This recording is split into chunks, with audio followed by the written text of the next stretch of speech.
Oh, ini ada yang record, sudah ada yang rekam.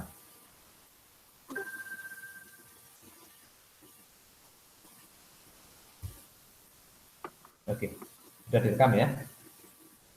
Ya, kita kembali ke presentasi kita. Nah, ini kelihatan ya. Oke, yang ketiga kita bahas yang keempat ya.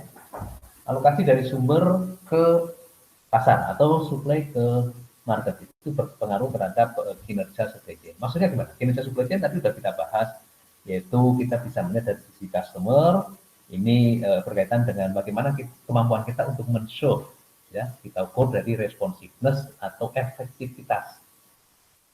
Nah, responsiveness itu apa saja sih? Jadi konsumen demand dari konsumen itu bisa kita lihat dari sisi waktu, ya.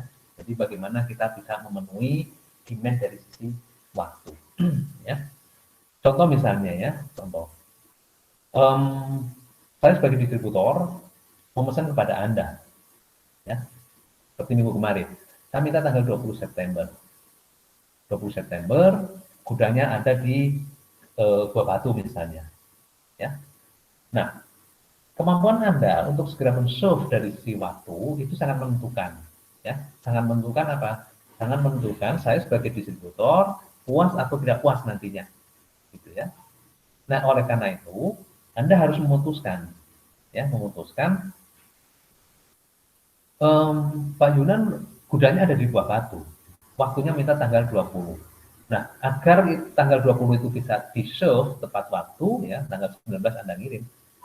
Dari sisi cost juga nanti Anda bisa realistis, maka Anda harus cari titik gudang yang Anda punya yang paling dekat dengan Buah Batu, ya.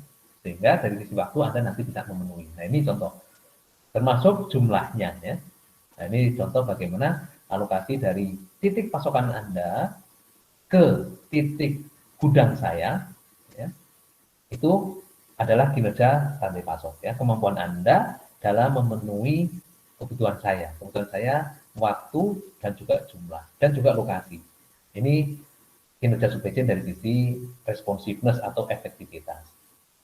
Kinerja supply chain kita bisa tinjau juga dari sisi internal perusahaan, dari sisi internal OEM, original equipment manufacturing, dari sisi pabrik, ya, yaitu efisiensi. Jadi kalau Anda sebagai OEM itu bisa men-serve saya dari sisi waktu, dari sisi jumlah dan lokasi, Anda juga harus memperhitungkan atau menghitung kinerja Anda dari sisi efisiensi. Efisiensi. Apa efisiensinya apa? Nah, Anda harus menghitung cost transportasinya, Anda harus menghitung cost inventory-nya, ya. Anda juga harus menghitung lead time yang harus Anda tepati. Itu dari sisi efisien. Nah, alokasi ini nanti berdampak terhadap biaya total produksi, inventory, dan transportasi. Ya, ini alokasi dari sumber dari titik gudang barang jadi dari sumber suplai, ya, ke market, ya, titik gudang distributor itu sangat menentukan dan pengaruh terhadap biaya total produksi, inventory, dan transportasi. Nah, ini keputusan-keputusan dalam desain rantai pasok, jadi menyangkut fasilitas, kapasitas, dan juga alokasi market and supply. Ya. Di Zara juga seperti itu, ya. Zara pada saat menentukan mau buka pabrik di Cina misalnya, kemudian dia mau buka outlet di seantero wilayah Asia, ya, itu juga mempertimbangkan, ya, mempertimbangkan bagaimana menempatkan fasilitas, bagaimana mengatur kapasitas dan sebagainya, sehingga ini nanti secara eksternal downstream kepada customer-nya dia bisa memenuhi kebutuhan customer tepat waktu, tepat jumlah, dan tepat lokasi, ya, tepat lokasi. Kalau end customer, ya, kayak fashion itu kalau tepat lokasi artinya bagaimana kita, ya, end customer itu mudah mengakses toko yang menyediakan produk Zara, ya. Itu kaitannya dengan lokasi kalau bicara end customer, ya. Itu dari sisi downstream atau customer end customer, retailer, distributor. Kemudian dari sisi dia sendiri, bagaimana pemenuhan kebutuhan pelanggan ini bisa efisien, ya, bisa efisien. Itu keputusan-keputusan dalam desain jejaring rantai pasok. Oke, ya. Sampai sini ada pertanyaan? Kebayang ya, ke gambar dibayang-bayangkan nanti hilang ya. Tapi bisa diikuti ya.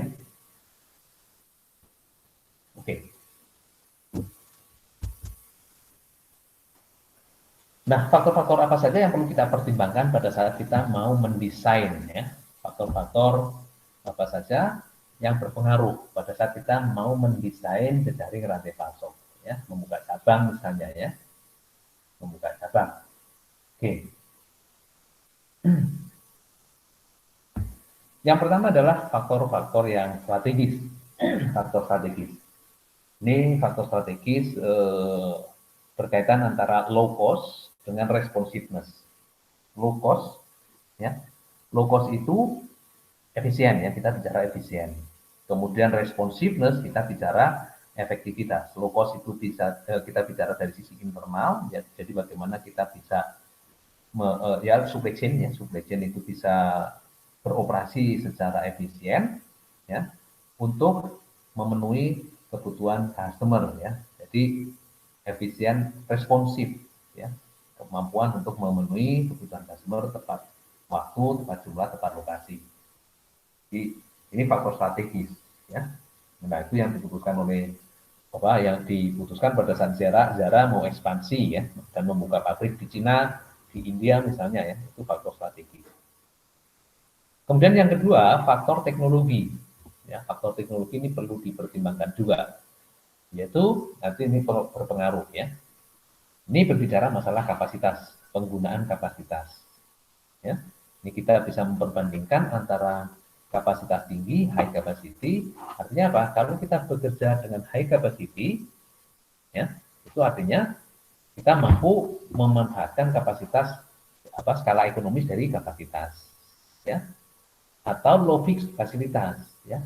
Kita memiliki atau menggunakan fasilitas-fasilitas yang berbiaya rendah. Misalnya apa? Misalnya pemanfaatan cara kerja dengan teknologi misalnya ya penggunaan robot ya untuk mengoperasikan titik atau proses pekerjaan tertentu ya. Ini faktor teknologi. Ini perlu kita pertimbangkan ya. Jadi ketersediaan teknologi pada lokasi tertentu. Ini perlu kita pertimbangkan. Termasuk di dalamnya ya teknologi-teknologi yang berkaitan bagaimana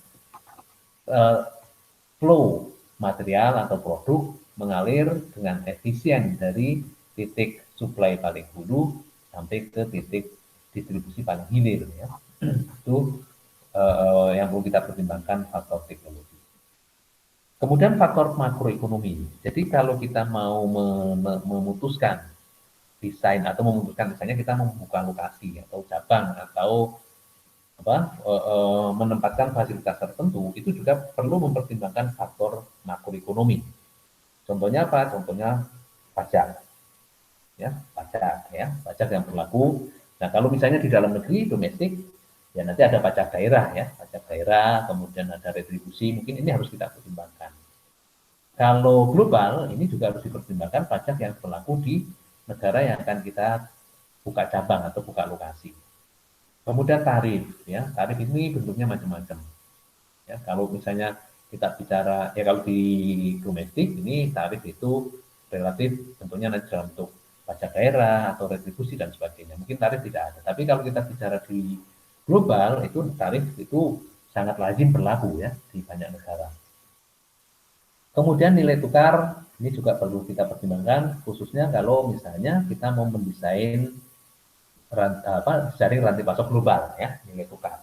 Tadi seperti yang dilakukan oleh Toyota ya. Ini karena Toyota nanti bagaimanapun konsolidasi laporan keuangan kan ada di Jepang. Ini dalam nilai yen. Nah ini nilai tukar perlu kita pertimbangkan sebagai salah satu faktor yang berpengaruh. Kemudian biaya untuk pengiriman, shipping cost, ya, ini juga perlu kita pertimbangkan.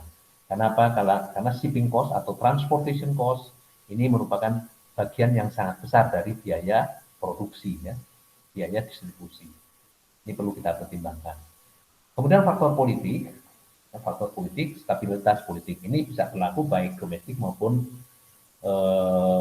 global, apalagi global ya. Domestik kita bisa melihat bahwa setiap daerah ya, kasus di Indonesia mungkin setiap daerah ini kondisinya tidak sama ya antara satu wilayah dengan wilayah lain yang lain.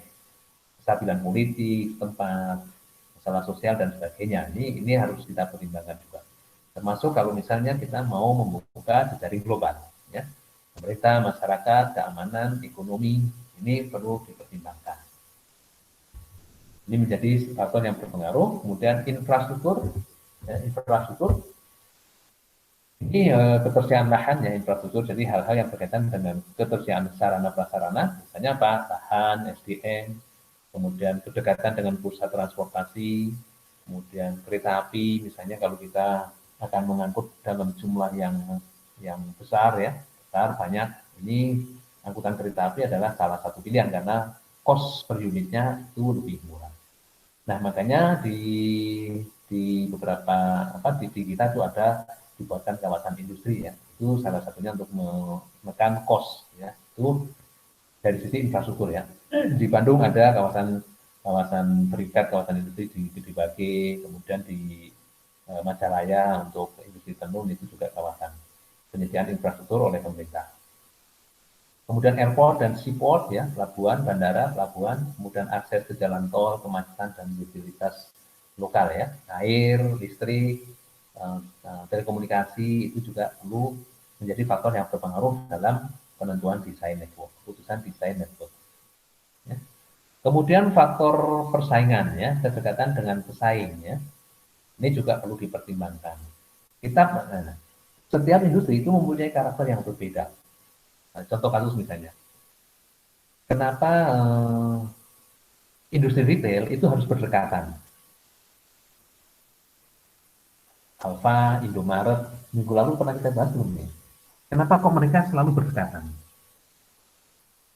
Jogja, Gria, gitu ya, Trans, banyak lagi ya, selalu berdekatan karena memang ini apa namanya dalam bisnis itu unsur density ya, population density, pusat keramaian ya, karena memang perusahaan-perusahaan retail itu harus ditempatkan di pusat keramaian. Jadi untuk meningkatkan kunjungan ya, harus saling berdekatan. Kalau menjauh ya alamat tidak akan dikunjungi, jangankan dibeli, dikunjungi pun kagak gitu ya. Jadi faktor kompetitif juga menjadi faktor yang berpengaruh terhadap desain network ya. Kemudian faktor berpengaruh lain itu adalah customer response time ya. Dan customer response time ini mempertimbangkan tentang kecepatan waktu untuk merespon pelanggan ya. Jadi kedekatan dengan pelanggan memungkinkan respon yang cepat. Jadi misalnya pelanggan perlu berkonsultasi, pelanggan komplain dan sebagainya. Nah, ini kedekatan ini bisa secara fisik, bisa juga secara virtual. Ya, jadi ini kalau medianya bisa macam-macam. Tapi ini menjadi faktor yang berpengaruh. Jadi perlu juga kita pertimbangkan. Nah, kalau secara virtual, misalnya dengan media teknologi informasi, itu nanti kaitannya dengan faktor infrastruktur. Ya, sehingga kita bisa men-serve, merespon customer secara cepat menggunakan media non fisik. Ini ketersediaan jaringan telekomunikasi misalnya ya. Ini juga menjadi faktor yang berpengaruh. Kemudian faktor lain yang berpengaruh yaitu biaya logistik. Ya, biaya logistik, biaya fasilitas dan inventory, ya, inventory dan biaya transportasi. Ya, di manajemen operasi Anda sudah mempraktekkan bagaimana ada trade-off ya, trade-off atau kondisi yang berkebalikan antara inventory cost dengan transportation cost ya. Holding cost ya, biaya penyimpanan dengan transportation cost ya. Transportation cost itu adalah biaya-biaya yang keluar untuk kita mentransport ya, memenuhi pesanan atau membeli, memesan, procurement, pengadaan itu dihitung per sekali angkut ya. Jadi kalau kita misalnya butuh produk sebanyak 1000 unit, Kita mesennya untuk memenuhi 1000 unit ini 10 kali. Ya, 10 kali berarti 100 per pesanan.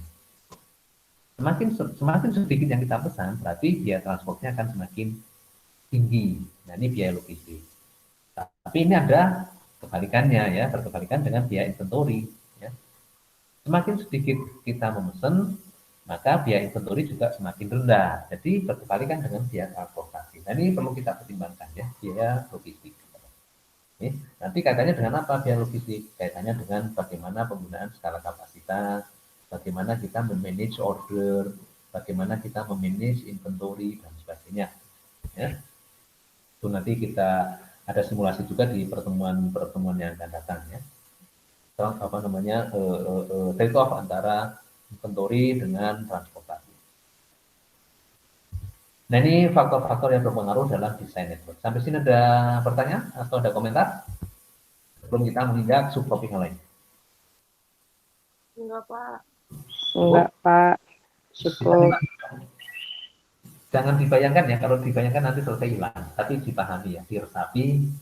Dan nanti kalau pengen baca-baca sambil tiduran, ini bukunya sudah ada ya. Oke, lanjut ya. Nah, frameworknya seperti ini. Jadi ada dalam desain network itu ada fase-fase yang perlu kita lakukan ya. Fase 1 ini berkaitan dengan supply chain strategi rantai pasok ya. Di sisi kiri ini ada kompetitif strategi. Ini secara umum ya, secara umum. Kalau sisi kanan itu secara khusus kalau kita misalnya mau mendesain network global ya. Secara umum, yang pertama perlu kita pertimbangkan itu adalah strategi kompetitif, strategi bagaimana kita unggul secara bersaing. Itu dari sisi eksternal ya. Sedangkan dari sisi internal itu adalah internal constraint, yaitu keterbatasan modal, kemudian pertumbuhan, strategi pertumbuhan dari saat ini gitu ya. Ini dua hal yang harus kita jadikan sebagai landasan dalam keputusan desain network. Contohnya apa? Keputusan strategi misalnya gini. Aqua tadi ya, Aqua. Kompetitif strateginya apa? Kalau Anda misalnya berbisnis ya, Anda mau membuat air minum dalam kemasan. Strateginya apa? Apa tujuan utama Anda berbisnis air minum dalam kemasan? Punya pabrik air minum dalam kemasan. Tujuan utamanya apa? Secara umum, kalau Anda bayangkan, setiap merek air minum dalam kemasan pasti pengen apa-apa. Pasti pengen apa?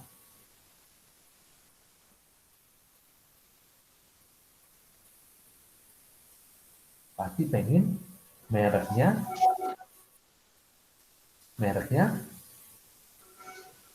paling laku, paling dicari oleh orang. Ya, paling dicari ya kayak Aqua. Orang ngomong Aqua, tapi Aqua kalau banyak orang ngomong Aqua, tapi banyakannya bukan Aqua, tapi produk air minum dan kemasan. Nah, ini kompetitif strategi. Ya, jadi pengennya produk Anda itu orang orang akan nyari pada saat membutuhkan air minum dalam kemasan itu yang dicari produk merek Anda gitu ya. Nah, ini kompetitif strategi. Jadi bisa memenuhi kebutuhan orang untuk minum dimanapun itu. Tapi masalahnya Anda punya constraint, ini namanya internal constraint, yaitu apa? Tidak punya modal untuk membuat pabrik atau membuka titik-titik distribusi di sembarang tempat. Ya. Kurangan modal, yang modalnya kan sangat besar ya. Kita punya pabrik, taruhlah misalnya punya pabrik di Majalaya ya. Kita mau men-serve di apa namanya daerah Cicalengka misalnya ya. Nah, kita kan nggak mungkin membuat pabrik di sana. Akan sangat mahal tadi sudah ya, akan sangat mahal tadi masalah lokasi. Lokasi itu sangat mahal, gitu ya. Jadi lebih bagus kita melibatkan orang lain untuk apa mendistribusikan, ya. Jadi ada internal constraint, ya. Kemampuan permodalan, pertumbuhan, strategi pertumbuhan, dan juga jejaring existing network, ya. Nggak mungkin dong kita semua manage semua jaringan distribusi kita manage sendiri, nggak mungkin. Makanya kita butuh teman, butuh entitas lain. Siapa? Distributor, retailer. Gitu. Nah, ini fase 1, supply chain strategi. Contoh lagi misalnya, ini di industri jasa ya, di industri jasa. Kalau Anda amati, nah sekarang kalau Anda mau bisnis mungkin yang paling menarik sekarang ini adalah bisnis jasa antara, kurir. Ya, nyatanya sekarang bisnis kurir itu awalnya cuma PT Pos kan. Nah, PT Pos sekarang kedodoran. Mohon maaf, kedodoran dibandingkan JNE, JNT, Si Cepat. Sekarang ada Si Cepat, Bu. Si Cepat itu juga aslinya juga orang kurir juga yang membuat satu bisnisnya. Kemudian apalagi Maxim, kemudian apalagi macam-macam. Sekarang ini bisnis yang bisnis yang relatif tumbuh di saat pandemi ini adalah bisnis jasa antara. Ya. Nah, Anda kalau perhatikan strategi yang dilakukan antara JNE, POS, dan JNT. Saya cerita sedikit tentang POS ya. Kebetulan saya juga dulu pernah kerja di POS, minta pensiun. Nggak apa-apa ya, saya cerita dikit ya. Ini di perusahaan jasa, termasuk di bank juga ya nanti ya. Kita bandingkan antara PT POS ya dengan JNE aja dulu. Ya. Kalau POS itu mempunyai cabang di mana-mana, di setiap kecamatan pasti ada kantor POS. Dan kantor pos fasilitas itu, lokasi di situ, itu adalah under own and managed by PT Pos, dimiliki dan dikelola oleh PT Pos, own and managed by PT Pos. Nah, kalau JNE enggak, JNE itu melibatkan orang lain sebagai agen. Nah, ternyata dalam perjalanannya, nanti ini bisa dikasih dari sisi manajemen keuangan ya, ternyata apa yang dilakukan JNE, strategi JNE itu jauh lebih bagus. Karena apa? Lebih efisien. Logikanya gimana? Misalnya ngebayang kuliah kita tuh di kelas ya, jadi bisa enak. Kita saling tanya jawab kayak gini ya. Kalau di online, ya nggak apa-apa lah, namanya juga pandemi ya. Logikanya gimana? Kok JNE lebih bagus dari strategi ini? Strategi network, desain networknya. Nanti Anda kasih dari sisi manajemen keuangan ya. Kalau PT Pos, karena owned and managed by PT Pos, jadi statusnya apa? Aset. Ya. Statusnya aset. Aset itu mau kinerjanya bagus atau nggak bagus, tetap aja berbiaya. Logikanya gini, di dekat rumah saya ini ada kecamatan kecamatan Kecamatan Arcamani, ada kantor pos kecamatan Arcamani. Di situ pegawainya ada 3.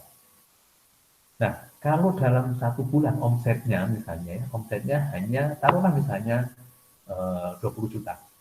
Tapi biaya untuk fixed cost-nya, biaya pemeliharaan gedung, fixed cost itu biaya depresiasi gedung, kemudian biaya operasionalnya menggaji pegawai, pemeliharaan aset dan sebagainya, itu pasti jauh lebih tinggi daripada pendapatan. Ya, itu yang di kota. Bayangkan yang di daerah-daerah, di dekat Anda yang di luar Bandung ada kantor pos pasti. Ya, itu berapa fixed cost-nya, biaya, berapa variabel cost-nya, dan berapa pendapatannya. Nah, saat dikonsolidasi, banyak yang rugi. Ya. Karena apa?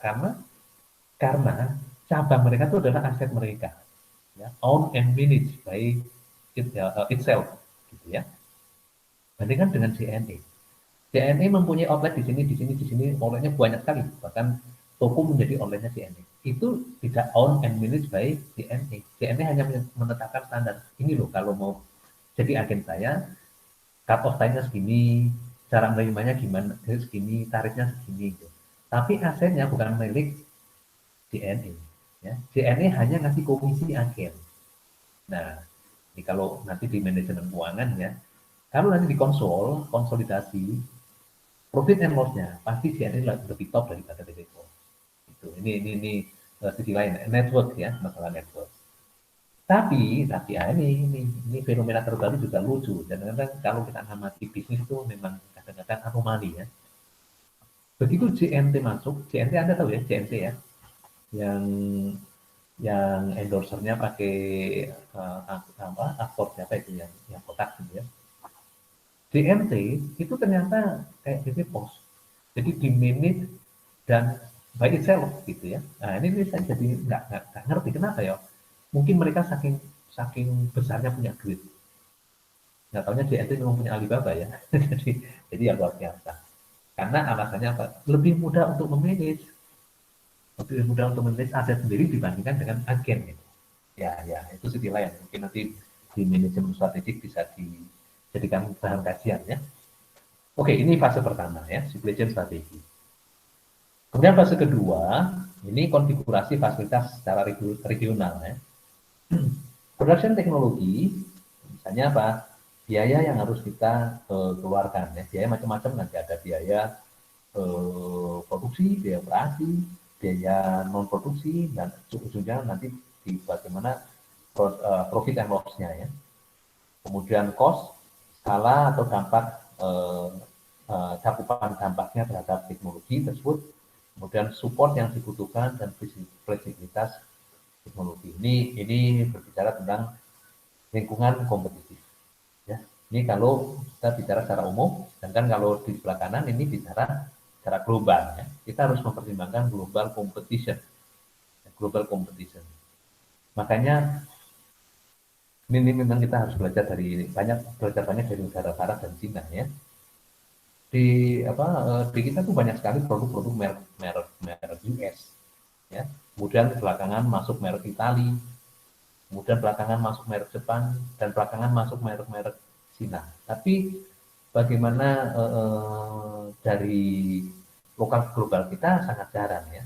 Cuma memang ada beberapa mungkin produk-produk Tropicana itu sudah ekspor, Indomie juga ekspor gitu ya. Itu juga ada lah. Ini kompetisi global. Indomie ekspor ke Timur Tengah itu sangat luar biasa. Ya, Tropicana pasar kita kebanyakan Timur Tengah. Ya, karena memang pasar Timur Tengah itu kan memang kita ada kedekatan secara agama mungkin ya, jadi market mereka, dan akhirnya asimilasi juga berlangsung sehingga orang-orang Timur Tengah juga mulai menikmati terutama makanan minuman ya kalau kita global ya. Ini juga perlu dipertimbangkan masalah tarif dan juga insentif pajak. Kemudian dari sisi demand kalau secara ini kita harus kalau global ini harus bicara regional dulu ya, regional. Jadi regional, contoh misalnya kawasan-kawasan, kita bicaranya kawasan bukan negara ya. Kenapa bukan negara?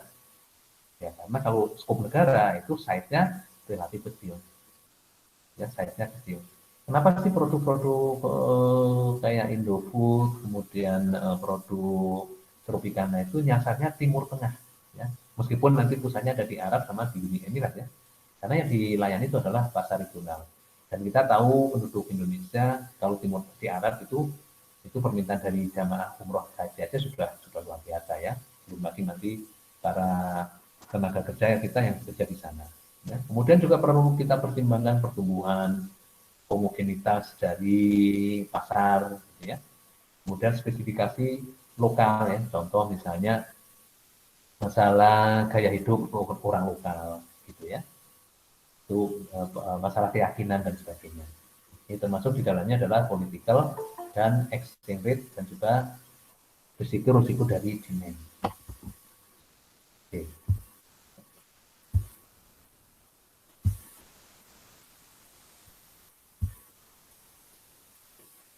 Kemudian fase 3 ini bicara tentang production method, metode produksi ya. Ini bicara secara umum skill yang dibutuhkan untuk melakukan operasi ya. Seluruh jenis proses di dalam company, di dalam supply chain. Dan juga respon time baik untuk customer kita maupun respon time di internal operasi ya. Misalnya dari lini produk yang satu ke lini produk yang lain bagaimana respon time-nya ya. Anda mungkin pernah membahas just in time gitu ya, just in time di dalam perusahaan, maksudnya di internal perusahaan gitu ya.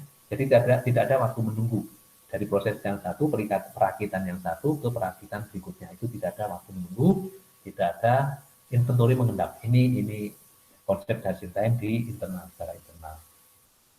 Kemudian secara global ya, fase 3 ini tentang tempat yang diinginkan ya, desirable site, ini ketersediaan infrastruktur ya. Termasuk ini juga lokal ya, ketersediaan infrastruktur. Saya kemarin baru menyelesaikan satu kajian untuk sebuah bank ya, bank di Jawa Barat yang sangat besar, karena mau merelokasi kantor cabang ya. Ada dua area yang mau direlokasi, satu di bagian barat Bandung, satu di kawasan timur Jawa Barat ya. Karena memang sudah sangat padat, sudah sangat padat. Nah, ini salah satunya yang kita pertimbangkan, yang kita jadikan bahan kajian adalah ketersediaan infrastruktur ya. Anda kenal di Bandung Barat itu ada kawasan Kota Baru Parahyangan ya. Nah, jadi kalau ada yang dari sana, tinggal di sana, Kota Baru Parahyangan, atau dekat sana lah ya, pada Larang ya, itu kawasan yang sangat ideal ya. Kami pas survei ke sana itu luar biasa, memang luar biasa ideal. Jadi kalau Anda tinggal di sana itu mungkin ya, saya kalau punya duit ya juga pengen di rumah di sana. Karena memang semuanya tersedia dan semuanya rapi. Semuanya rapi. Contoh Pak, infrastruktur. Tidak ada kabel yang mana melintang. Kabel telepon, kabel listrik itu tidak ada yang melintang. Semua itu bawah tanah. Jadi rapi, bersih, lingkungannya sangat menyenangkan ya. Itu nggak ada yang lalu lalang air minum, jaringan pipa, kemudian itu infrastruktur ya. Itu contoh dalam pemilihan site juga nanti seperti itu. Ya. Ketersediaan infrastruktur. Tidak ada kabel apapun, kabel telkom, kabel jaringan telekomunikasi, jaringan listrik itu tidak ada yang di atas, semuanya di bawah tanah. Kemudian sanitasi juga dilakukan sedemikian rupa sehingga kesannya tuh memang kawasan yang luar biasa ideal ya. Dan sesuai dengan iklan dia lah ya. Nyunda banget gitu ya. Dan nama-nama klasternya pun dikasih nama-nama Sunda gitu ya. Ya beruntunglah nanti Anda kalau sudah mulai beli rumah ya carilah kawasan yang seperti itu. Untuk tinggal enak, untuk bisnis juga enak. Oke, kemudian faktor yang keempat yaitu pemilihan lokasi ya. Nah, ini pemilihan lokasi. Kami sarankan lokasi itu yang dipilih gitu ya. Ini mempertimbangkan faktor cost, labor, material, kemudian spesifikasi dari site atau lokasi yang kita akan tetapkan gitu ya. Spesifikasinya macam-macam. Masalah legalitas, nanti bagaimana dengan lahan, status lahan ya. Status lahan nanti kita harus cek lahan ini peruntukannya apa, dimiliki oleh siapa, bagaimana kalau dia misalnya mau take over, mau memiliki dan sebagainya. Ini harus dipertimbangkan ya. Kemudian logistik cost-nya juga harus dipertimbangkan ya. Ada biaya untuk transportasi, inventory, koordinasi antar supply chain. Nah, ini framework dalam desain network. Jadi ada 4 fase ya, strategik, kemudian regional facility, kemudian desirable site-nya, dan terakhir adalah pemilihan lokasi. Ini framework atau cara kerja ya, kerangka kerja dalam pemilihan atau dalam desain network. Ini yang fase-fasenya kita disebutkan tadi, rinciannya adalah seperti ini. Ya. Memilih supply chain strategi, pertama mendefine, menetapkan kompetitif strategi kompetisi yang clear. Ya. Strategi kompetisi yang clear. Kayak Pizza Hut yang kemarin kita diskusikan, strateginya adalah awalnya itu adalah strategi pembeda, yaitu dari sisi waktu. Ya. Dari sisi waktu. 30 menit, nah, ternyata ditiru oleh pizza-pizza yang lain. Nah, harus kita define secara clear ya. Kemudian specify what capabilities ya, apa yang dimiliki, kemampuan apa yang dimiliki atau kemampuan apa yang harus dimilikinya untuk mendukung kompetitif strategi tersebut. Kemudian kita juga harus memforecast, harus memproyeksikan kompetisi yang akan datang ya. Kemudian kita identifikasi kendala-kendala yang kita hadapi nantinya untuk untuk berkompetisi tersebut. Nah, ini langkah-langkah dalam fase 1.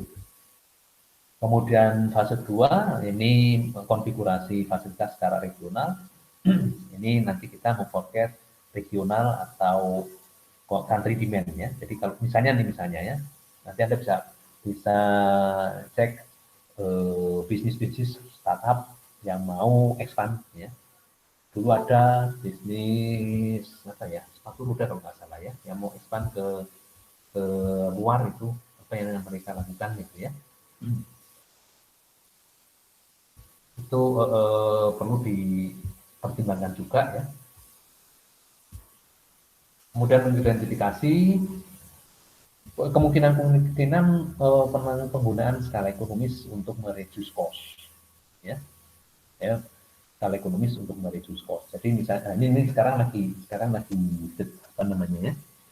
Anda mungkin kalau nanti yang berminat, saya juga lagi ada kajian tentang penyusunan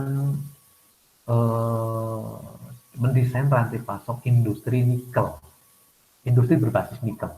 Ya. Ada yang dari Sulawesi di sini? Sulawesi, khususnya Sulawesi Tengah. Mungkin Anda pernah dengar daerah Morowali, Konawe gitu ya, yang kemarin sempat ada mencuat isu tentang tenaga kerja asing gitu ya. Nah, ini kita harus mempertimbangkan, mengidentifikasi kemungkinan untuk penggunaan skala ekonomis untuk mereduce cost. Maksudnya apa? Maksudnya kalau di suatu lokasi kita dimungkinkan untuk berproduksi secara pada skala tertentu yang ekonomis, maka ini bisa berdampak pada efisiensi biaya, ya, efisiensi biaya. Nah, khusus untuk produk nikel ya, produk berbasis nikel, sumber nikelnya itu ada di daerah Sulawesi Tengah. Tapi industri hilirnya itu macam-macam. Ya, Anda kalau lihat produk Anda, dan kita sering sekali dalam sehari-hari menggunakan produk berbasis nikel ya, sendok yang terbuat dari stainless gitu ya, itu adalah dari pohon industri itu berbasis nikel ya. Kemudian baterai HP ya, lithium ada nikel ya. Kalau Anda nanti coba cek baterai Anda ya, itu kodenya NiAh atau apa, lithium ion ya, lithium.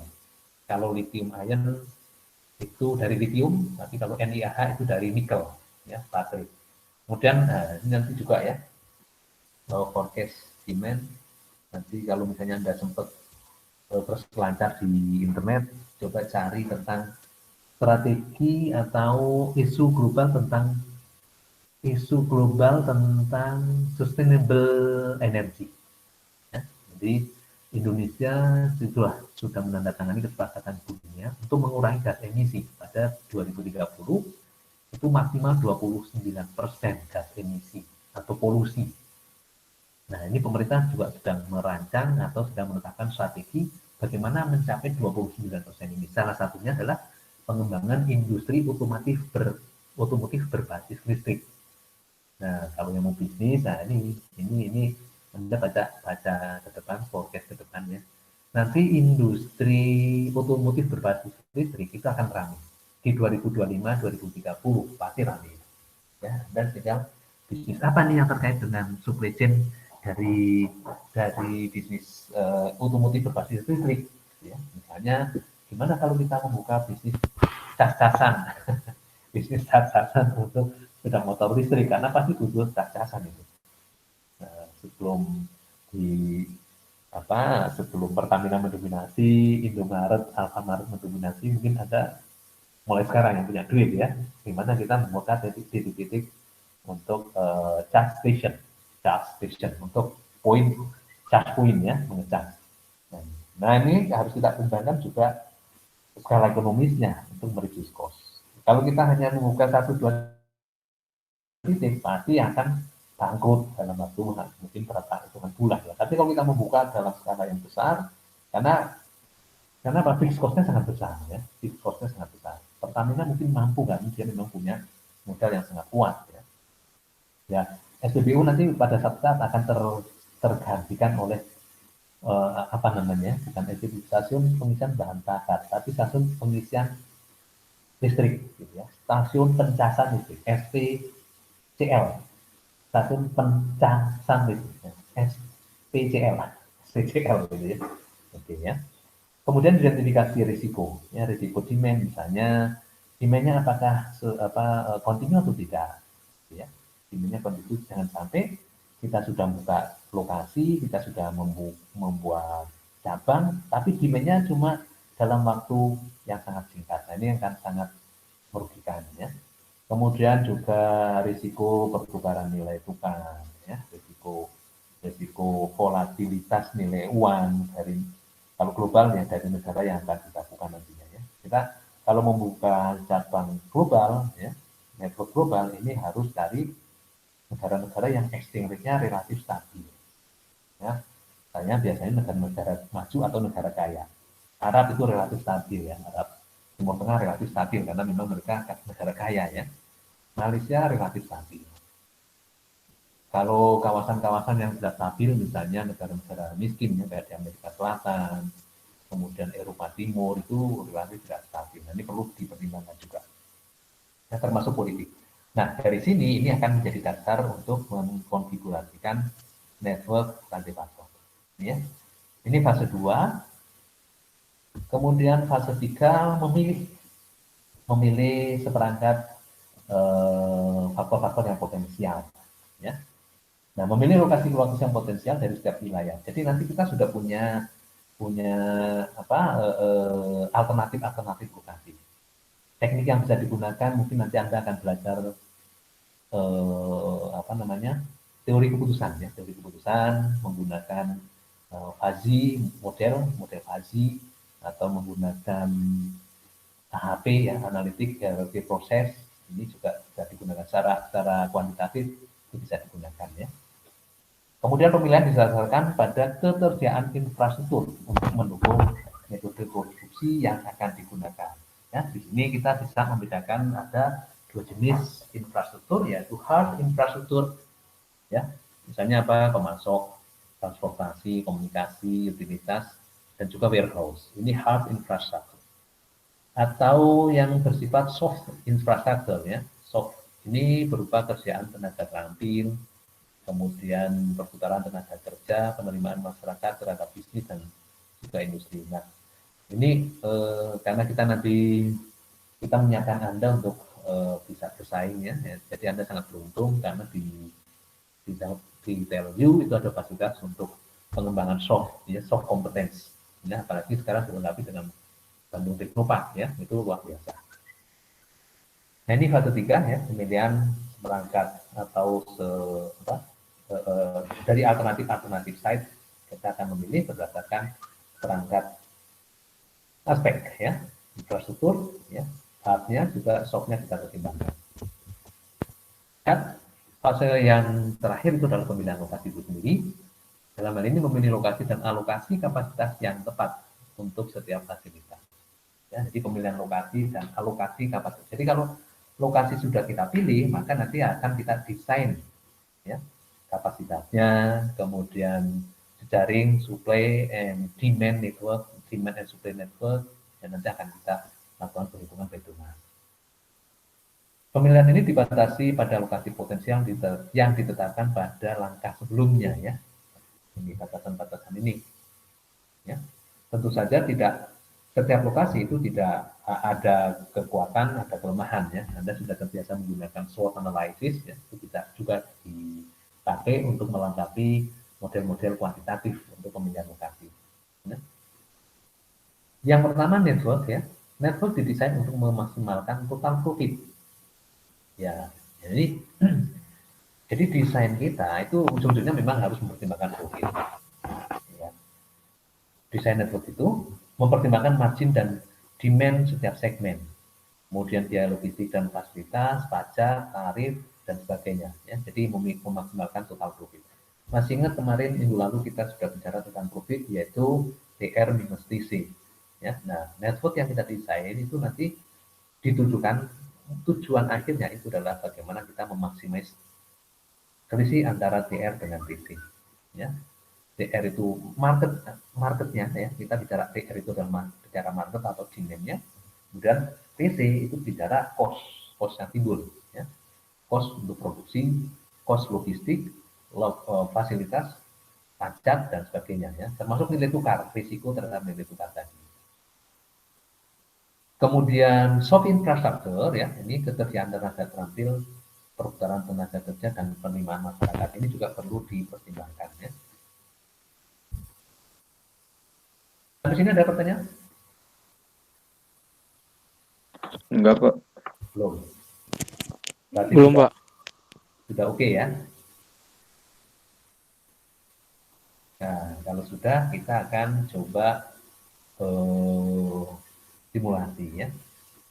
Meskipun Anda belum belum apa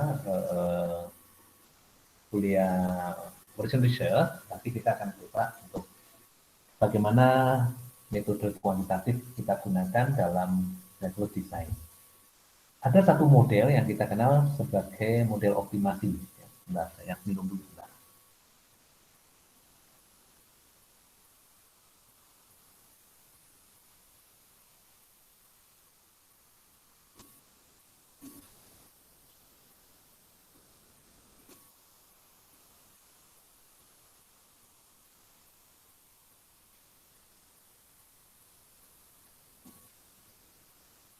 Oke ya.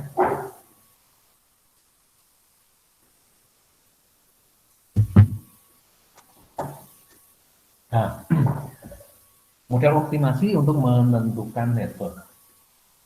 Ini nanti akan Anda dalami di Operation Research ya.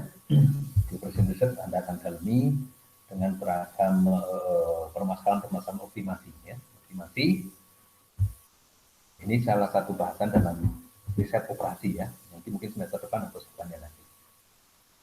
Nah, pada saat kita mau mendesain network dan bagaimana kita menghitung optimal pemilihan network tersebut, maka tadi sudah kita bahas ya masalah apa yang harus dilakukan, faktor-faktor apa yang berpengaruh. Nah, informasi ini secara teknis, informasi yang harus kita ketahui adalah lokasi sumber pasokan dan market. Jadi kita sudah di fase berapa tadi lokasi? Fase keempat ya, pemilihan terakhir, fase terakhir, pemilihan lokasi. Lokasi sumber pasokan dan market ya. Lokasi sumber pasokan dan market. Jadi contoh misalnya ada beberapa kita ambil aqua misalnya ya, aqua khusus untuk pematang galon. Sumber pasokan itu ada di Subang, ada di Sukabumi, ada di Bekasi untuk Jawa Barat ya. Subang, Sukabumi, Bekasi itu untuk air minum merek aqua kemasan galon. Ya. Nah, ini sumber pasokannya ya. Lokasinya ada di 3 tempat tersebut. Kemudian marketnya. Jadi nanti ini pemilihan misalnya gini. Aqua itu akan men-serve distributor yang ada di Padalarang. Atau taruhlah Padalarang terkenal lagi mana ya? Cipatat. Kalau kita lihat secara lokasi, Cipatat itu tengah-tengah antara Sukabumi dan Subang. Nah, berarti di sini marketnya atau customernya ada di Cipatat. Lokasinya bisa dari mana saja. Jadi demand di Cipatat, market ya, bisa dipenuhi dari sumber pasokan atau supply dari Sukabumi atau dari Subang. Nah itu. Nah mana yang optimal gitu ya? Mana optimal? Kita akan men-serve market Cipatat dari gudang yang di Sukabumi atau gudang yang di Subang itu maksudnya ya. Termasuk lokasi potensial. Nanti misalnya kita akan membuka lokasi baru gitu ya. Lokasi baru harus ditempatkan di mana? Nah, itu optimalisasi juga. Kemudian demand forecast ya, demand forecast. Nah, ini Anda harus punya kompetensi untuk memforecast. Di manajemen operasi sudah ya. Kata Bu Nadia, Pak Arif, Anda sudah punya pegang untuk melakukan forecast. Ada yang pakai min, MAD, ada yang pakai regresi dan sebagainya. Sudah punya bekal itu ya? Sudah bisa bermain Excel ya untuk membuat forecast ya? Bagaimana menggunakan standar deviasi, bagaimana menggunakan regresi, menggunakan Excel gitu ya. Nanti kita praktekkan ya. Kita praktekkan lagi maksudnya ya. Kita refresh saja. Kita harus bisa memforecast demand. Kemudian kita juga harus mempertimbangkan ini constraint-nya ya. Fasilitas, tenaga kerja, dan juga material. Ya. Kemudian biaya transportasi, kita harus bisa ngitung ya. Kalau kita misalnya mau men-serve market di Cipatat, Kalau disuplai dari Subang, biaya transportasinya apa saja dan berapa. Kalau dari Sukabumi apa saja dan berapa, gitu ya. Ya misalnya ada biaya transportnya sendiri ya, sewa kendaraan, bongkar muat dan sebagainya, gitu ya. Kemudian juga biaya inventory ini juga harus kita bisa pertimbangkan. Nanti kita pada sesi tertentu kita akan bersimulasi dengan manajemen inventory lagi ya, tapi yang lebih advance ya, kita akan menggunakan Excel juga ya. Kemudian harga jual dan perbedaannya di masing-masing wilayah. Harga jual. Nah, harga jual ini yang nanti kaitannya dengan profit kan. Harga jual itu nanti menentukan TR. Ya. Jadi harga jual per unit kali quantity demand itu sama dengan TR. Nah, ini nanti untuk menghitung profit. Pajak dan tarif ini nanti akan menghitung apa kita masukkan sebagai cost dan waktu respon yang diarahkan ya. Waktu respon yang diarahkan. Jadi kecepatan kita merespon dari sisi lokasi. Ini nih kalau kita di pasok dari Subang, kalau ada masalah, gimana respon kita, kemampuan merespon kita, bagaimana kalau kita pasok dari Sukabumi, nah kayak gitu ya. Nah, ini beberapa faktor yang, beberapa informasi yang harus kita ketahui pada saat kita mau mengoptimalkan network, ya, menggunakan model optimasi, merancang network dengan menggunakan model optimasi. Contoh ya. Kita diharapkan pada satu permasalahan seperti ini. Ya, satu permasalahan seperti ini. Misalnya kita mempunyai titik suplai, jadi barisnya ini nanti cara membaca tabel, baris itu adalah titik suplai, ini supply region itu ada di baris North America, South America, Europe, Asia, Afrika, atau demand-nya segini. Kemudian kolom itu adalah demand, ya, jadi baris itu adalah supply, kolom adalah demand. Ya. Demand di North America, kemudian ini demand, ini baris adalah titik supply, kolom adalah titik demand, gitu ya, titik demand. Nah, total demand ya, kita baca di sini ya. Ini bukan demand ya. Kalau yang sel-sel ini bukan demand. Tapi demandnya yang ini, demandnya yang baris terakhir. Demand di North America itu 12. Demand di South America itu 8. Demand di Eropa 14, demand di Asia 16, demand di Afrika 7. Nah, ini sel-sel ini apa maksudnya? Jadi gini, ini demand region, production and transportation cost per 1 juta unit. Maksudnya, setiap mengirim 1 juta unit, nah ini adalah 12 juta berarti, 12 juta. Untuk mengirim 1 juta unit dari North America ke North America, itu biayanya adalah 81. Biaya apa? Biaya produksi dan biaya transportasi. Jadi untuk 1 juta unit yang dikirim dari North America ke North America sendiri itu 81. Dari North America ke South America 92, dari North America ke Eropa 101, North America ke Asia 150, North America ke Afrika 115. Ya. Jadi ini sel-sel di sini itu adalah sel biaya pengiriman, sel biaya produksi dan transportasi untuk 1 juta unit pengiriman. Ya. Dari South America ke North America 117, South America ke South America ke 77 dan seterusnya. Ya. Nah, ini demand sebesar 12 juta unit ini harus dipenuhi dari mana? Ya. Apakah ya demand di North America sebesar 12 ini harus dipenuhi dari mana? Apakah dari North America, atau dari South America, atau dari Eropa, atau dari Asia, atau dari Afrika, dengan biaya seperti ini, atau kombinasi dari ini. Gitu ya. Nah, di sini ada batasan. Ya, ini batasan kapasitas. Untuk suplai atau fasilitas yang di North America, kalau kita menggunakan low capacity ini, ya. Low capacity ini hanya mampu mensuplai sebanyak 10 juta unit. 10 juta unit. Nah, 10 juta ini harus dialokasikan kemana? Apakah ke sini, apakah ke sini, apakah ke sini, dan sebagainya. Ya.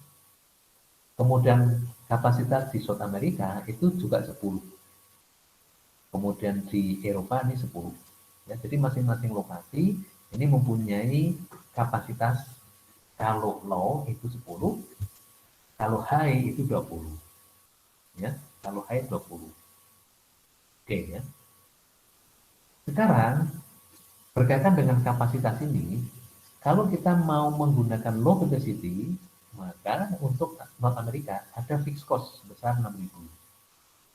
Kalau di Amerika Selatan, South America, kalau kita menggunakan low capacity, yaitu kapasitasnya 10, maka fixed cost-nya adalah 4.500.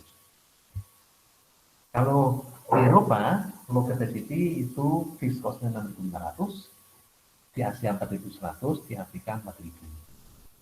Sedangkan kalau kita menggunakan high capacity, maka untuk North America, coffee cost-nya adalah 9.000, South America itu 6.750, ya, Europe 9.750, Asia 6.150, dan Afrika 6.000. High capacity itu adalah 20 unit, 20 juta unit. Nah, keputusannya apa? Kita akan melakukan optimasi. Ya, optimasi. Oke. Optimasi ini bisa ditinjau atau di apa namanya ya, rumusan masalah optimasi itu bisa dari dua sisi, yaitu memaksimumkan profit atau meminimumkan cost. Ya. Memaksimumkan profit atau meminimumkan cost. Kalau untuk permasalahan ini, menurut Anda, siapa yang punya ide nanti ya, ini memaksimumkan profit atau meminimumkan cost? Siapa yang punya ide? Siapa yang bisa jawab? Ini memaksimumkan profit atau meminimumkan cost? Dari informasi di sini.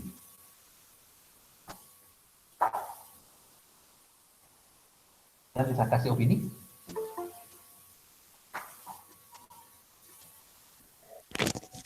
Memaksimalkan profit. Memaksimalkan profit. Dan barusan yang kasih opini siapa? Siapa barusan?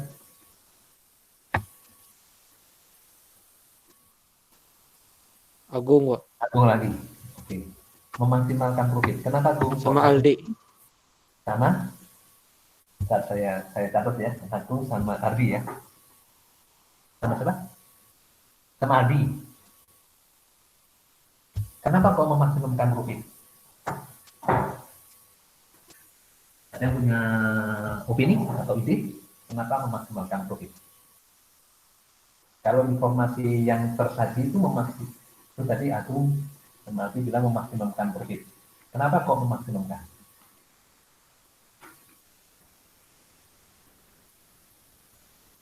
Dan punya ide?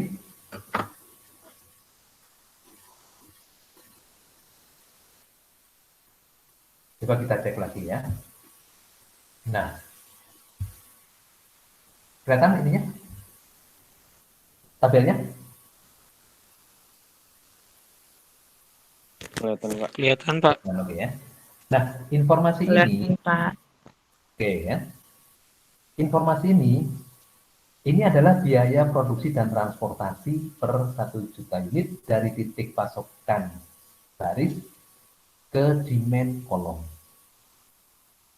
Nah, ada informasi tentang revenue nggak di sini? Ada nggak info tentang revenue? Tidak ada kan? Tidak ada. Enggak, Pak. Nggak ada ya. Karena informasinya hanya cost. Nah, kalau cost kita orientasi kita atau kita sudut pandangnya dari sisi profit atau cost, efisiensi. Memaksimalkan profit atau meminimumkan cost. Meminimumkan cost ya. Jadi ini info awal aja, nanti di kuliah riset operasi akan ada dalami lagi ya. Kita membaca informasi, nanti kita bisa menyimpulkan, oh di sini ternyata informasinya hanya cost. Oleh karena itu, optimalisasi kita itu adalah bagaimana meminimumkan cost. Artinya apa? Artinya kita akan mengalokasikan berapa dari titik suplai North Amerika ke North Amerika atau South Amerika atau Eropa atau Asia atau Afrika. Berapa dari South Amerika ke ini atau ini. Berapa dari Eropa dan seterusnya.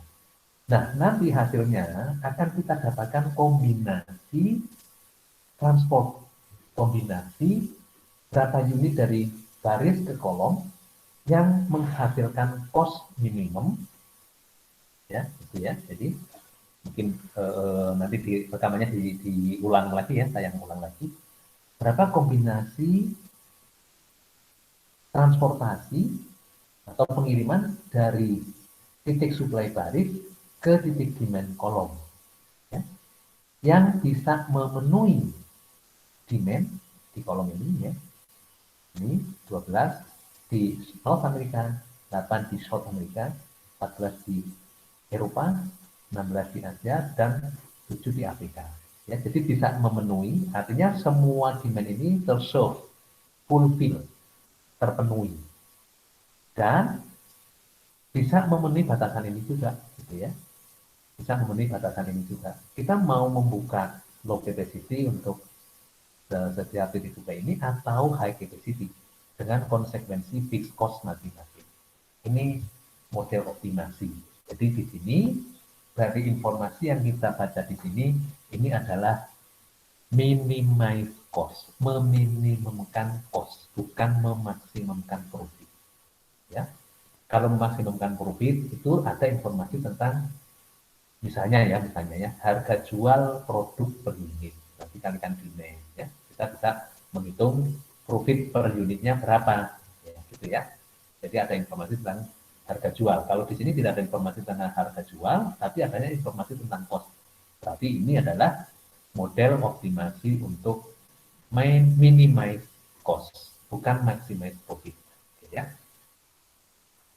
Nah, ini kita selesaikan dengan ini nih. Ini nanti di manajemen di riset operasi ya, tapi nggak apa-apa lah. Ini kenalan tiga, icip-icip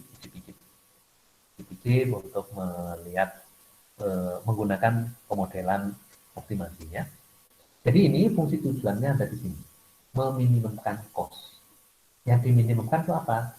FI kali YI, ya. Jadi FI kali YI dari I sama dengan 1 sampai N dengan ditambah dengan CIC kali XIC, ya, CIC kali XIC I dari 1 sampai N dan C dari 1 sampai M. Maksudnya apa? N itu adalah jumlah lokasi atau kapasitas pabrik potensial, ya, kapasitas titik suplai.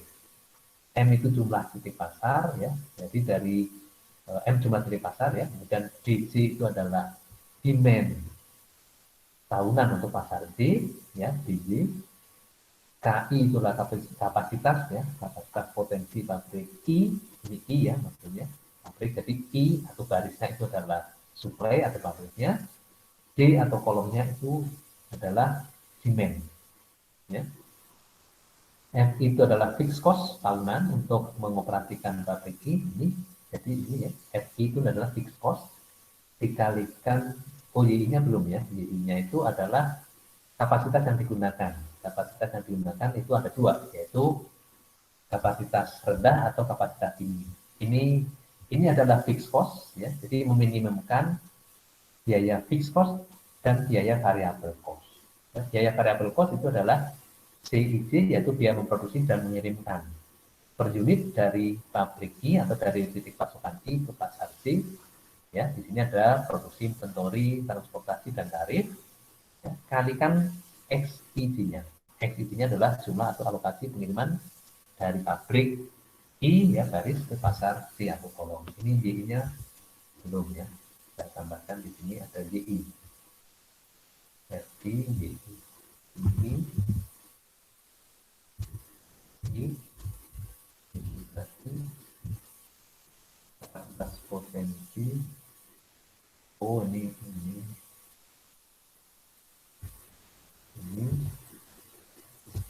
bentar ya. Y-nya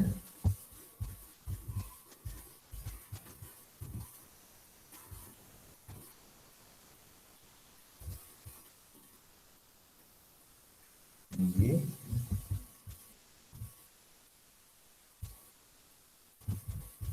Kapasitas yang digunakan untuk mengoperasikan ya. Itu ada kapasitas low atau high ya. Low atau high. Oke ya. Nah, kita bisa selesaikan ini dengan Excel. Solve the problem using Excel. Kita mau lanjut penyelesaian dengan Excel atau masih ada materi berikutnya? Ini tentang offshoring. Mau lanjut ke penyelesaian dengan Excel atau ke materi ini? Kita ngikutin aja. Karena ternyata Anda belum belajar riset operasi. Atau mau icip-icip menyelesaikan yang tadi?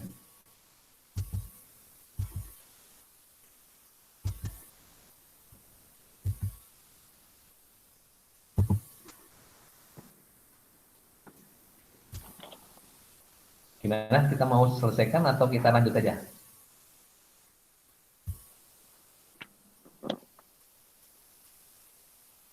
Selesaikan. Selesaikan aja ya, selesaikan ya. Oke, coba kita selesaikan. Saya share Excel-nya ya. Saya share Excel-nya.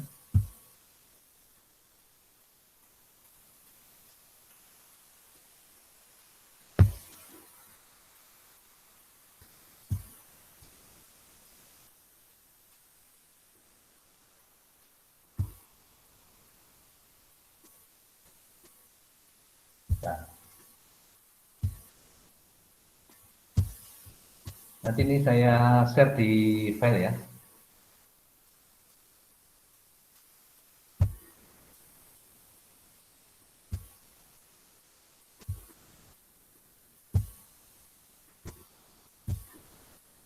Oke ya, ya ikutin aja makanya ini nanti filenya saya share di sini.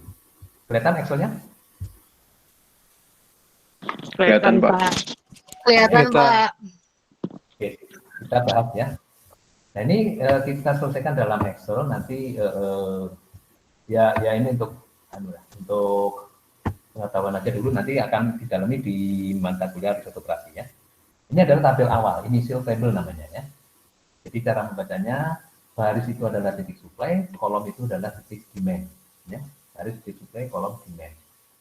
Nah, kita bisa lihat di sini biaya untuk produksi dan transportasi dari North America ke North America itu adalah 81 per 10 juta unit. Permintaan di North America itu adalah 12 kali 1 juta, berarti 12 juta unit ya.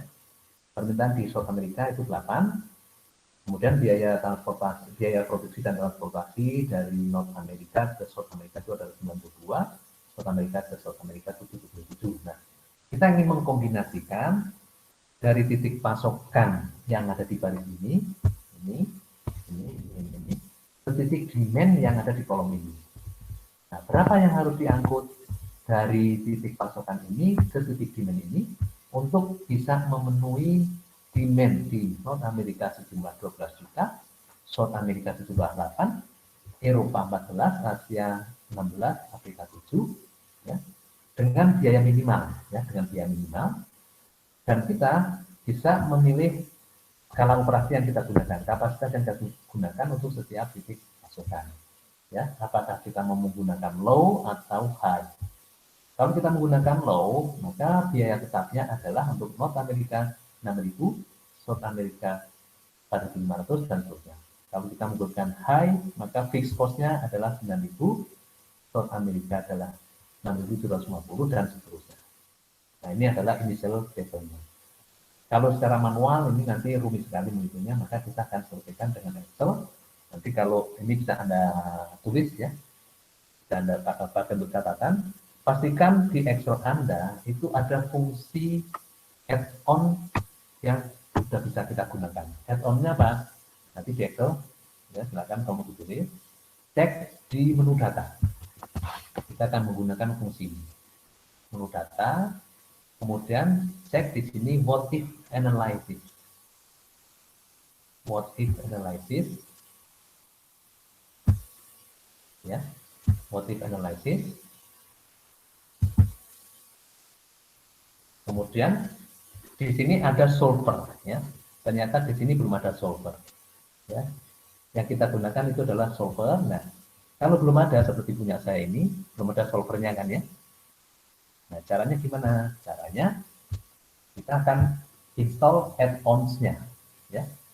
Cara installnya ini file option, ya, file option, add-ins ya, bukan add-ons tapi add-ins. Klik add-ins, ya. Kemudian dari add-in ini add-ins ada manage Excel add-ins, kemudian go. Nah, di sini cari dan nanti Anda pilih analisis toolpack. Ini nanti yang untuk regresi ada Visual Basic, ya kita nggak perlukan rasanya. Euro Currency Tools nggak perlukan. Solver, nah, cari solver, analisis toolpack juga Anda aktifkan nanti ya sama solver. Add-in, dua add-in ini nanti kita akan selalu pakai, ya kita akan sering pakai. Dan nanti install ini ya add-ins-nya. Sudah kita install.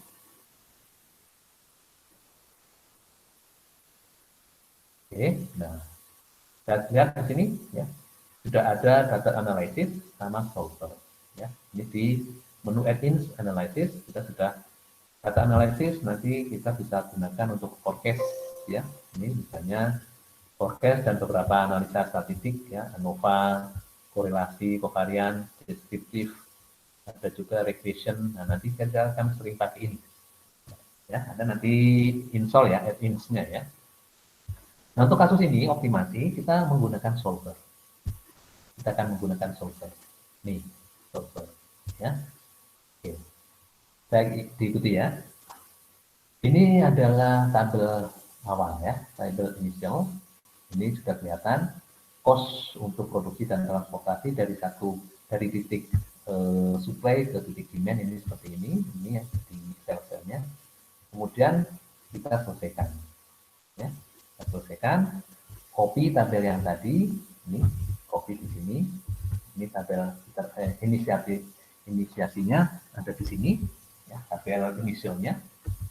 Ini adalah cost, ya. Ini adalah demand. Kemudian kita akan membuat satu tabel kosong, copy tabel ini, ya, tabel ini sampai ini, ya, tabel A2 sampai C8. Tabel A2 sampai C8, kemudian copy isikan ke sini. Baris 11 kasih judul tabel ini disebut sebagai tabel decision variable. Ya, ini nanti tabel keputusan. Kita akan mengisi ini berapa unit, ini berapa unit, ini diisi oleh solver. Dan kita akan membuka ini pakai plan yang high atau low, gitu ya. Kita akan isi ini oleh solver nanti ya. Ini decision variable-nya, jadi ini keputusannya. Jadi keputusan ini nanti ini akan diisi oleh solver dari North America ke North America berapa unit, North America ke South America berapa unit, dan seterusnya. Nah, ini adalah tabel batasan ya, tabel pembatas. Itu adalah tabel batasan untuk excess supply. Jadi kalau nanti di sini sudah diisi, maka apakah ada kelebihan supply atau tidak? Ya, ini diisi dari mana? Diisi dari sini. Yaitu jumlah dari G14, ya, G14 ini, G14 yaitu kapasitas yang diisi, ya, jadi kapasitas yang kita pakai G14 itu adalah kapasitas untuk low, H14 kapasitas untuk high, untuk titik supply North America. Ya, ini di sini eksesnya apa? G14 kali H14, ya, jadi G14 ini low capacity untuk North America plus H14 kali G14. H14 itu adalah ini kali G14 ini high capacity untuk North America, ya, dikurangi, ya, dikurangi sum B14. B14 itu adalah demand, ya, dikurangi demand dan demand North America, gitu ya, sampai demand F14, sampai demand Afrika. Jadi maksudnya excess capacity itu adalah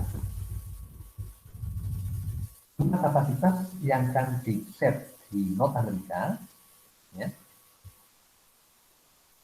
jumlah kapasitas ini kemudian dikurangi dengan jumlah yang dialokasikan dari North America ke kombinasi ini, ya, kombinasinya dari B14 ini sampai dengan F14, ya. Jadi jumlah kapasitas yang akan dibuka misalnya 10, ya, atau 20. Kemudian alokasi ke sini berapa, ke sini berapa, ke sini berapa, ke sini berapa, ke sini berapa. Nah, ini sisanya itu sebagai excess capacity, ya. Ini kita pasang di sini. Nah, total kemudian ini demand-nya North America di sini.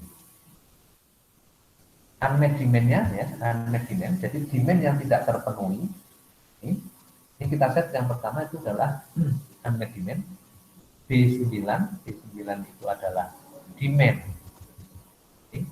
Demand North America dikurangi jumlah yang dipasok. Jumlah yang dipasok dari mana? Jumlah yang dipasok dari B9 itu adalah demand di North America yaitu 12 dikurangi sampai 14 di 18. Ini jumlah yang dipasok dari sini, ya, North America ditambah South America, ini. Nah, ini. Jadi permintaan di North America 12. Yang dipenuhi dari pasokan North America berapa? South America berapa? Europe berapa? Asia berapa? Afrika berapa? Nah, seluruh pasokan ini berapa? Yang tidak terpenuhi, ya, dikurangi. Ini baru namanya unmet demand, yang tidak dipenuhi, ya, yang tidak dipenuhi. Ini adalah konsen yang pertama yaitu kapasitas. Ini adalah konsen yang kedua yaitu batasan permintaan, ya. Dan ini hasilnya, cost-nya berapa? Saya ikuti, ya. Nanti filenya saya bagi, saya share. Oke, sekarang kita akan selesaikan ini dengan solver. Harapannya, prinsipnya apa? Prinsipnya adalah yang pertama responsiveness atau service level. Artinya apa? Semua demand harusnya ini terpenuhi. Jadi unmet-nya berapa nanti? Kalau semua demand terpenuhi. Unmet-nya berapa? Ada yang punya gambaran? Unmet-nya berapa? Harusnya. Idealnya.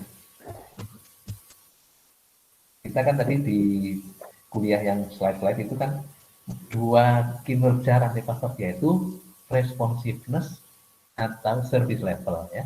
Jadi semua demand itu fulfill, semua demand itu satisfied. Jadi unmet-nya berapa? Unmet-nya 0, ya. Jadi unmet-nya harusnya 0. Jadi nanti di sini hasil solver unmet demand-nya mestinya 0. Karena apa? Di satu sisi kita harus men-solve semua demand. Jadi ini harusnya 0. Nah, berarti kalau 0, penjumlahan dari pasokan dari 5 titik pasokan ini harusnya kan jumlahnya 12. Nah, tinggal kombinasinya dari sini berapa, dari sini berapa, dari sini berapa, dari sini berapa, dari sini berapa. Jadi konsen yang pertama kita penuhi. Semua unmet demand harus 0. Ya. Yang kedua, kombinasi pasokan ini, ya, pasokan dari Amerika, dari South Amerika, dari Europe dan seterusnya, kombinasinya di sini nanti, ya, untuk seluruh titik demand ini harus menghasilkan biaya yang paling rendah, ya, biaya yang paling rendah, baik biaya variabel yaitu biaya produksi dan transportasi maupun biaya tetap atau fixed cost, ya. Jadi membuka pabrik yang kapasitas low atau high itu harus totalnya harus minimal. Nah, misalnya harus minimal. Nah, kita akan lakukan solving ya. Kita akan lakukan solving. Oke. Berapa total biayanya? Nah, ini keputusan akhirnya adalah optimalnya ada di sini. Optimalnya ada di sini. Total cost-nya ada di sini ya. Yaitu menggunakan ini. Ini total cost-nya menggunakan fungsi dalam Excel dan ya Anda nanti harus apa ya? Saya mengharuskan karena ada orang manajemen ya, orang administratif bisnis, Anda harus bisa menggunakan alat ya untuk mendukung keputusan. Ya, keputusan kita tentang optimalisasi fungsi yang digunakan kalau kita menggunakan Excel, analisis problemnya ya, analisis solvingnya itu adalah menggunakan add-in solver, kemudian fungsi yang kita gunakan adalah sum product. Sum product, apa yang bisa produkkan ya? Sum product ya. Jadi yang akan kita isi itu adalah kombinasi B14 sampai F18. Apa itu B14 sampai F18? Itu adalah kombinasi berapa yang harus disuplai dari titik pasokan ini A14 North America, A15 South America, sampai A18 Afrika ke titik demand A13 titik demand ini ya sampai B4 ini B4 demandnya North America sampai sampai Afrika ya. Jadi ini yang nanti akan diisi oleh solver, yaitu berapa unit, ini nanti akan diisi berapa unit ya. Ditambah sum product, dan ini akan dikalikan biayanya. Sum product ini mengalikan jumlah yang diisi di sini kali biaya yang ini, biayanya tuh ada di sini ini. Jadi ini yang di sini apa diisi. Sum product itu mengalihkan sel-sel ya, kalikan sel dalam ring B14 sampai F18 dengan sel dalam ring B4 ini sampai F8. B4 sampai F8 ini adalah sel yang kita isi, yaitu biaya production and transportation per 1 juta unit. Ini ya, ini biaya variabel berarti.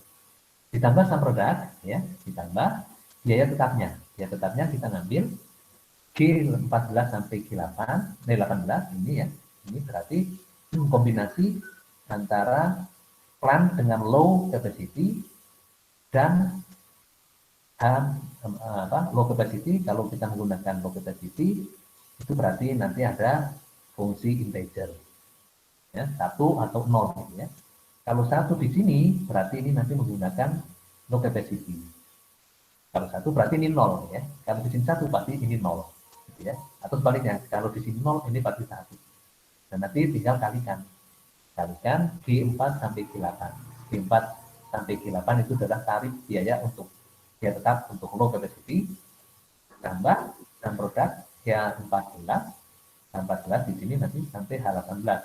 Ini adalah untuk high capacity ya, kalikan I4 sampai I8 yaitu tarif untuk high capacity ya. Kalau di sini 1 maka ini 0. Makanya kalau dijumlahkan pasti ini nanti. Kalau di sini 1 maka ini 0. Kalau di sini 0 maka di sini 1 nanti. Oke ya. Itu kira-kira filosofinya seperti itu. Kita akan coba cek dengan solver. Kita akan selesaikan dengan solver. Ini posisi sampai saat ini dan kita cek dengan solver. Oke ya, solver. Set objektif dalam solver ini, solver kita akan di set ini ya. Jadi kita akan mengisikan total cost untuk kombinasi pengiriman dari titik supply ke titik demand. Fungsinya apa fungsinya? Minimize atau maximize tadi? Minimize. Pilih minimize cost ya. By checking variable cell. Yang akan kita rubah variabel yang mana? Gitu ya. Yang akan kita isi variabel yang mana? Kita lihat yang akan kita rubah variabel B14 ya. Di sini tadi B14 kita cek ya. Nah, B14 kita akan merubah variabel ini. Jadi yang sekarang isinya masih 0, ini nanti akan diisi oleh solver ya. B14 sampai H18. Ini akan diisi oleh solver di mana B14 sampai F14 ya. B14 sampai F14 itu nanti akan diisi berapa unit yang akan dialokasikan dari titik pasokan ke titik demand, sementara G4 sampai H18 akan diisi oleh kombinasi kapasitas yang akan digunakan, gitu ya. Subject to the constraint dengan batasan-batasan B14 sampai H18, B14 sampai H18 itu adalah jumlah yang dialokasikan, ya, jumlah yang dialokasikan dari titik supply ke titik demand itu harus lebih besar sama dengan 0, ya, harus lebih besar sama dengan 0. Artinya apa? Artinya semua demand harus kita penuhi, gitu ya. Ini untuk demand. Batasan yang kedua, B22 sampai B26 harus lebih besar sama dengan 0, ya. B22 sampai B26, B22 itu ini sampai B26, ya, B22 sampai B26 harus lebih besar sama dengan 0, ya. Jadi B22 itu adalah excess capacity-nya. Excess capacity nilainya kan harus positif atau 0 sampai positif. Ya, jadi excess capacity untuk North America ini B22 sampai B26 itu nilainya harus 0 atau positif. Ya. Ini juga B14 sampai H18 nilainya harus 0 atau positif. Gitu ya. Batasan yang ketiga, B28 sampai F28, B28 ini sampai F28 yaitu unmet demand. Harus sama dengan 0. Kita set semua demand harus terpenuhi. Semua demand harus terpenuhi sehingga unmet-nya nanti sama dengan 0. Kemudian G28 sampai G14 ini sampai H14 ini kan kapasitas yang digunakan itu nilainya binary 1 atau 0, ya, nilainya binary 1 atau 0. Oke, nilainya binary, ya, 1 atau 0. Jadi kalau 1 itu menandakan kapasitas itu dibuka di, misalnya satunya ada di G, berarti low capacity yang digunakan. Kalau G1 berarti hanya 0, gitu ya. Sebaliknya, kalau G0 berarti H1, ini binary. Ya, oke.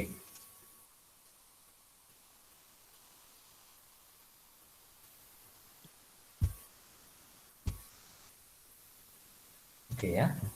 Nah, kalau sudah, ini sudah, pastikan ini minimum, kemudian kita solve.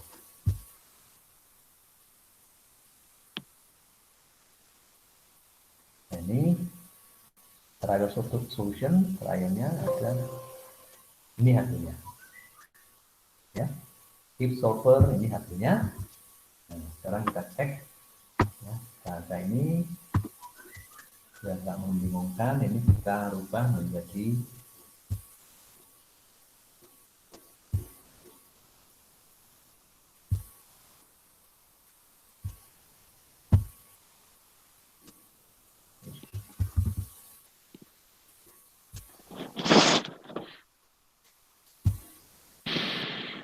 ya, ini jadi numbering juga.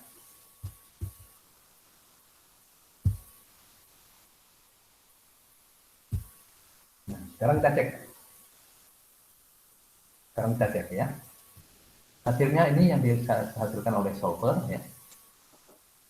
Dari North America, titik supply North America, ya.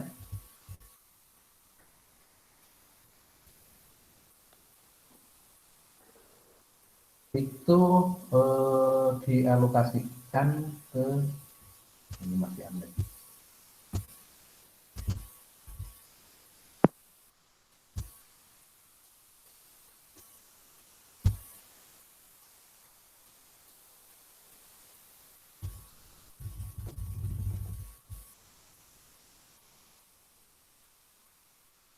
Ini ya.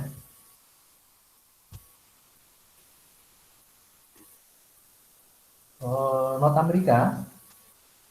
America ternyata dia nggak dibuka, ya, pabriknya nggak dibuka. Lalu jadi tidak membuka, ya, tidak membuka. Di sini kelihatan bahwa di North America itu sama sekali tidak ada yang dibuka. Jadi baik low capacity maupun high capacity 0. Kemudian South America itu membuka dengan mengalokasikan ke South America 12, ke North America 8. Kapasitas yang dibuka berapa? Berarti di sini dia membuka kapasitas yang high, yaitu 20. Ya. Kemudian excess capacity-nya, kalau North America tidak ada excess capacity karena memang tidak membuka. Ya. Kemudian South America kapasitasnya tidak ada excess capacity karena jumlah 20, yaitu yang high, itu sudah dialokasikan semuanya ke North America dan South America.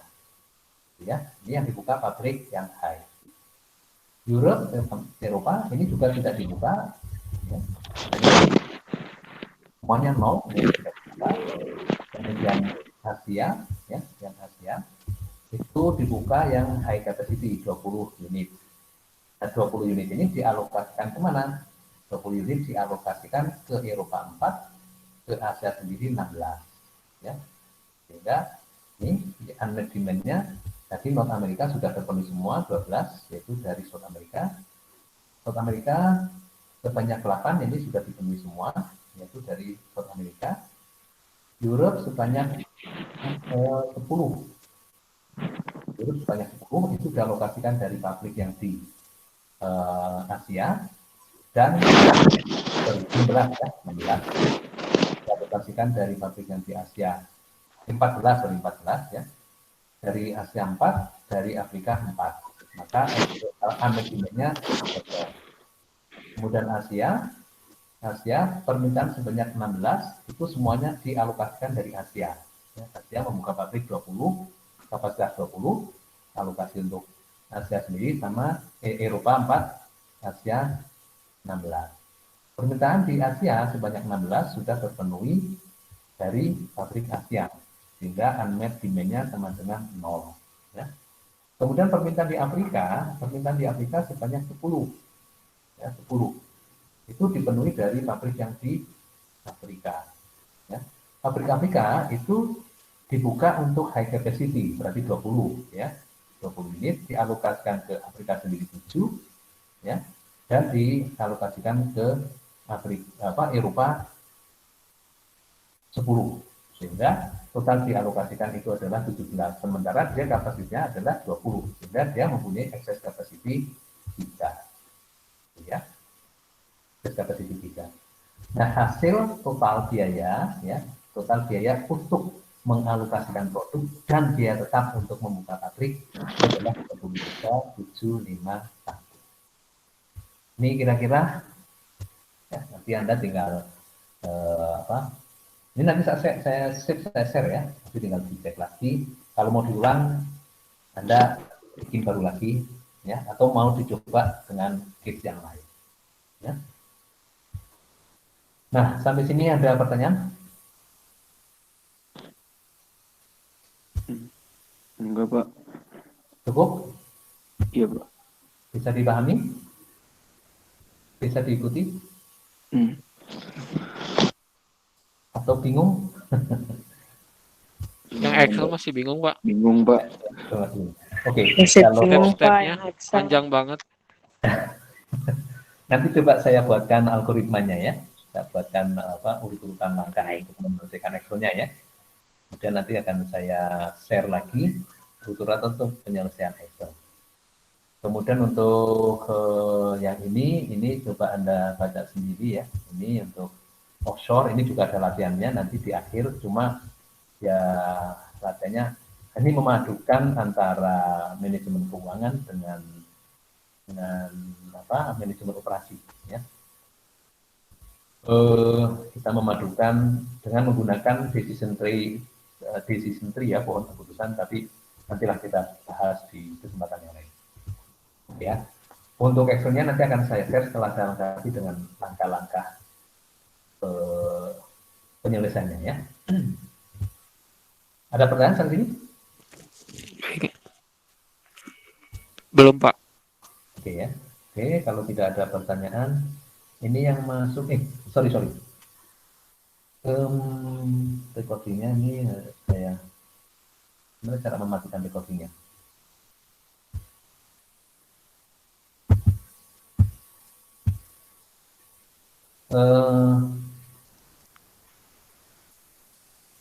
Absen Aldi, sudah Aldi.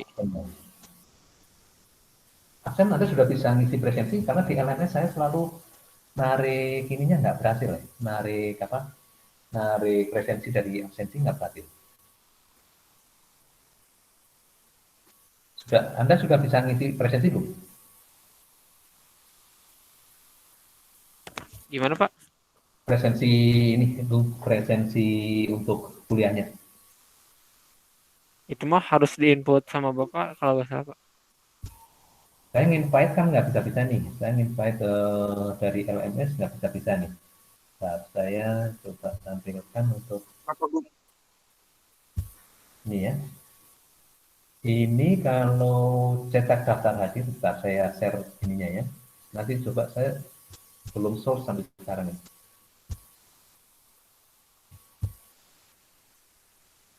Ini yang di layar sharing yang mana? Yang kelihatan?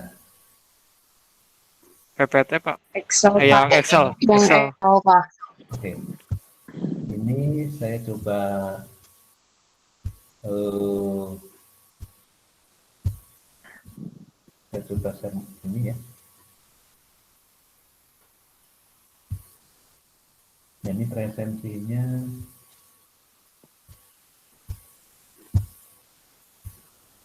Presensinya di mana ya? Saya kok masih kesulitan untuk narik ini. Narik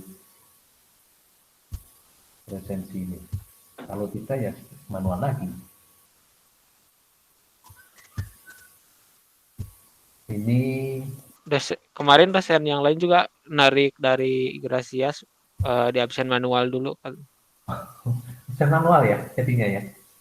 Ya ini jadinya kayak gini. Ini yang tampil ini ya, Igratias ya. Iya Pak, itu untuk Igratias. backup-an katanya. Oh gitu.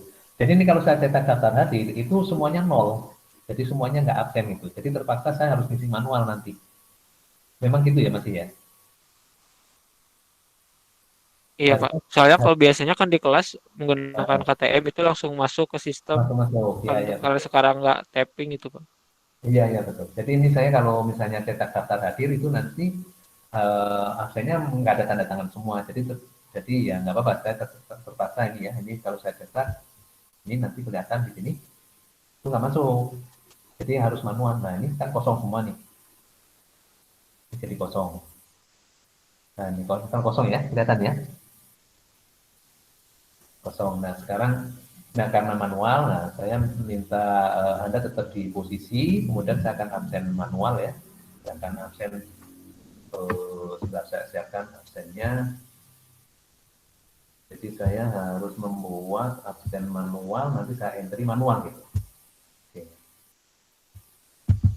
Saya print screen dulu ya. Saya print screen, posisi seperti ini. Oke. Dari yang halaman pertama ini ada 50 dikurangi saya punya 2 user berarti ada 48 ya. Saya print screen dari saya sampai ke Ardito. Ardito nanti terpaksa saya isi manual absennya sampai Ardito. Kemudian di bawah Ardito ada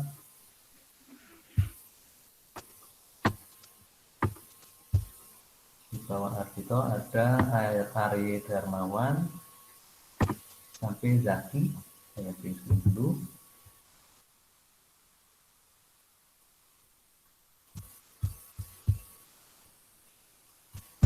Sampai Zaki, kemudian di bawah Zaki ada biasanya 5 halaman.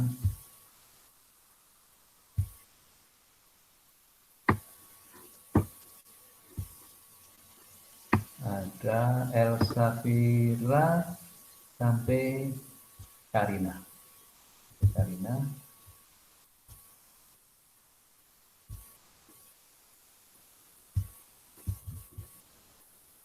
Kemudian di bawah Karina ada, bentar ya.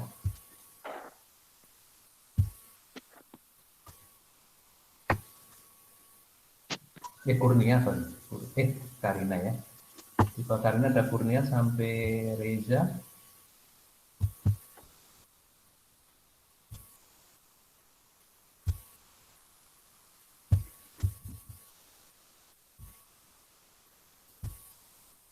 bawah Reza ada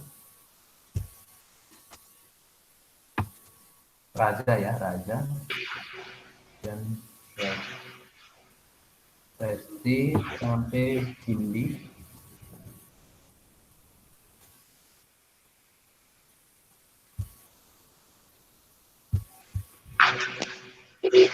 Sampai Bindi. Dan di bawah Bindi ada Liana. Terakhir Liana ya.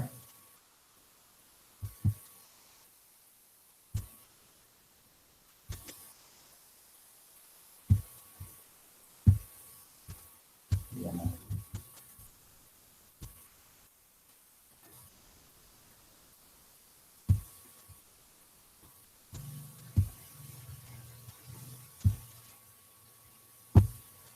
Oke, absen selesai ya.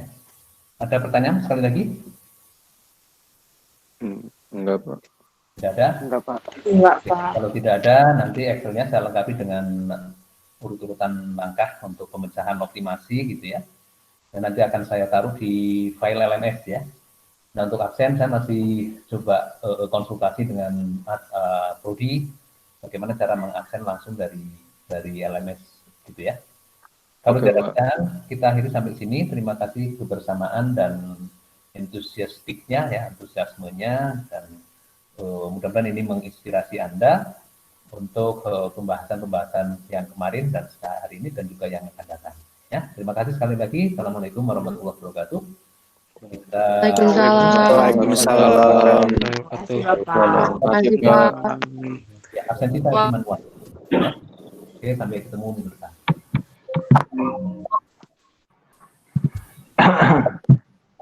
Waalaikumsalam warahmatullahi wabarakatuh. Udah bubar. Waalaikumsalam. Aldi, Oke. di save dulu recordnya. Itu nanti recordingnya dari mana dikirimnya? Google Drive aja nggak sih? Aldi jawab. Oh, Google Drive biasanya. Terus nanti kita Tidur. aksesnya bisa gitu. Ih, siapa itu yang nguap jorok gua? Minta ke dosennya. Ya tuh kalau nggak dikasih gimana ya? Panggilan kepada Rizal. Ini kan di record dari Aldi nggak sih? Sentil hidungnya.